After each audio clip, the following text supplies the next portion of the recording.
আজকে আমরা আলোচনা করব এসইও নিনজা, ইউটিউবের অদৃশ্য গুরু নিয়ে। 2025 সাল। ইউটিউব এখন শুধু ভিডিও আপলোডের প্ল্যাটফর্ম নয়, এটা একটা যুদ্ধক্ষেত্র। লক্ষ লক্ষ ক্রিয়েটরের ভিড়ে নিজেকে টিকিয়ে রাখা যেন এক অসম্ভব কাজ। রাফি, এক সদ্য ইউটিউব শুরু করা তরুণ, অনেক স্বপ্ন নিয়ে চ্যানেল খুলেছিল, কিন্তু বাস্তবতা ছিল কঠিন। ভিডিও আপলোড করেই ভিউ আসবে, এই ধারণা ভেঙে চুরমার হয়ে গেল। তার 10টা ভিডিও মিলিয়েও 1 লক্ষ ভিউ হয়নি। একদিন রাতে হতাশ হয়ে মোবাইল স্ক্রল করছিল রাফি, হঠাৎ তার মেসেঞ্জারে একটা নোটিফিকেশন এলো, তোমার চ্যানেলে কেন গ্রো করছে না, এসইও কি জানো? কে আপনি?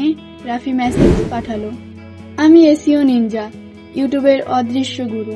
যদি সফল হতে চাও তবে আমার টিপসগুলো অনুসরণ করো। রাফির চোখ কপালে উঠল।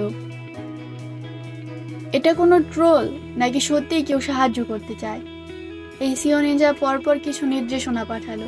নির্দেশনাগুলো হলো, কিওয়ার্ডের গোপন শক্তি। তুমি কি জানো কিওয়ার্ড ছাড়া তোমার ভিডিও কবরস্থানে পড়ে থাকবে? এসইও নিনজা শেখালো কিভাবে গুগল ট্রেন্ডস ও ইউটিউব অটো কমপ্লিট থেকে ট্রেন্ডিং কিওয়ার্ড বের করতে হয়। টাইটেল ও থাম্বনেল হ্যাক। ইউটিউবে অ্যালগরিদমের চেয়েও মানুষের মন জয় করো।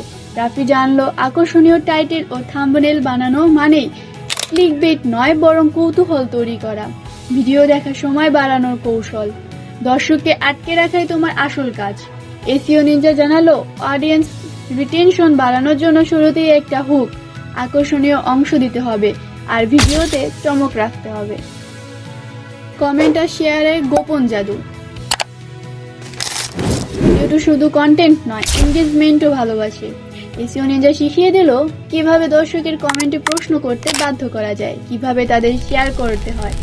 তাকে ধীরে ধীরে এই নিয়মগুলো ফলো করা শুরু করলো। প্রথমে ধীর গতিতে, তারপর একদিন বিস্ফোরণ। তার এক ভিডিও 100 ভিউ থেকে 1 লক্ষে পৌঁছে গেল। ইউটিউব তার চ্যানেলকে সাজেস্ট করতে শুরু করলো। 3 মাস পর রাফি সাবস্ক্রাইবার এখন 2 লাখ। স্পন্সরশিপ অফার আসতে শুরু করেছে। একদিন সে এসইও নিনজাকে ধন্যবাদ জানাতে চাইলো, কিন্তু নিনজা অদৃশ্য। শুধু একটি মেসেজ এলো, তুমি এখন নিজেই এসইও নিনজা। লাস্ট একটা কথা সবসময় সত্য, এসইও শুধু অ্যালগরিদম নয়, এটা মানুষের মন বোঝার খেলা। যে ইউটিউব এসইও শিখবে সেই রাজত্ব করবে। তো তুমিও কি এসইও নিনজা হতে চাও?